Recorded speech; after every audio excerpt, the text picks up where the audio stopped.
Шебер сынып Васкововичтің ойын дамыту технологиясы. Тақырыбы жемістер. Жемістер тақырыбында түзету дамыту сабағында ең алдымен балаға түсіндіру және көрсету әдісі арқылы алғашқы түсінікті береміз.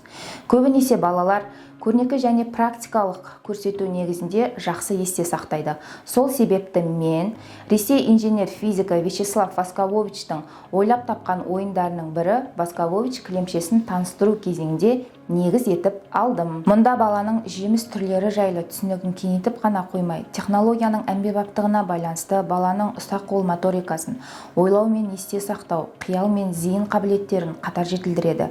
Ұстаз шеберлігіне қарай тақырып бойынша қоршаған орта заттарының қолданылуын, яғни ортаға бейімделуін де дамытуға болады. Жұмыс барысында ең алдымен баланың назарын кілемшеге аударып, жемістерді және атауларын жеке-жеке көрнекі құралдарды қолдана отырып, жемістердің пішінін, түсін, дәмін, оның қайда өсетін, оны пайдаланар алдында тұрмыста сақталатын тазалық ережелері туралы түсінік береміз.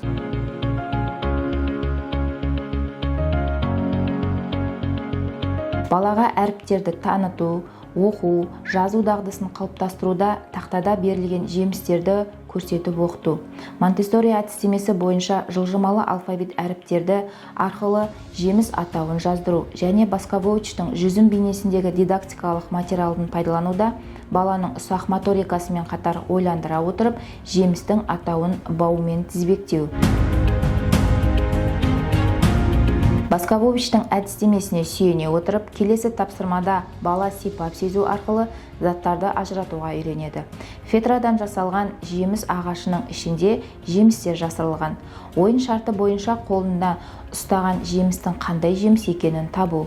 Жемістер таусылғанша ойын жалғаса береді.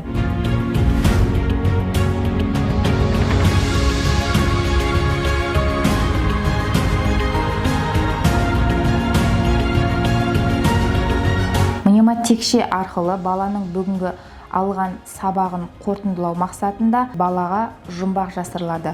Әр жұмбақ ерекше эмоция мен іс-қимылмен көрсетіліп оқытылады. Көзбен көреміз, ағашта өседі, жерге түседі, өзі домалақ, қызыл. Бұл не? Алма. Алма, дұрыс айтасың. Шебер сыныбында пайдаланған әдістерім психикалық дамуы тежелген балалармен жұмыс жасауда өз нәтижесін беруде. Бүгінгі күндеріңізге сәттілік, сау болыңыздар.